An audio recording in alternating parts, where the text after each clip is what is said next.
Xəbər verdiyimiz kimi, xalq artisti Mələk xanım Eyyubovanın bloger qızı Nəzrin Nəcəfova müğənni Mərdan Kazımovla ailə qurub.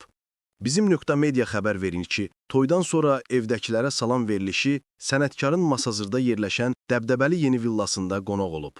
Nəzrinin Azərbaycan Diplomatik Akademiyasının 2-ci kursunda təhsil alan qardaşı Nicat bacısı üçün artıq darıxdığını bildirib. Sözün düzü təbii ki, bacım Nəzrin üçün darıxıram. Amma əsas olan məsələ bacımın xoşbəxtliyidir.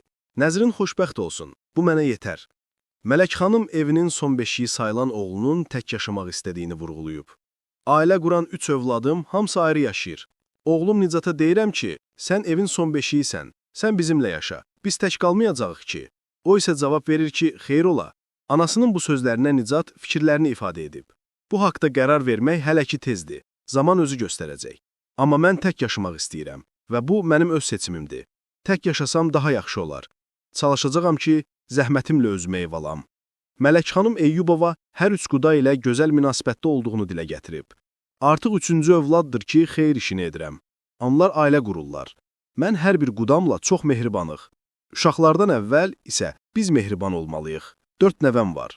Qeyd edək ki, Mələk xanım Eyyubova Xosrov Nəcəfov adlı şəxslə ailəlidir. Polis polkovniki Xosrov Nəcəfov 2021-ci ildə vəzifəsindən azad olunaraq təqaüdə göndərilib. Cütlüyün 4 övladı var.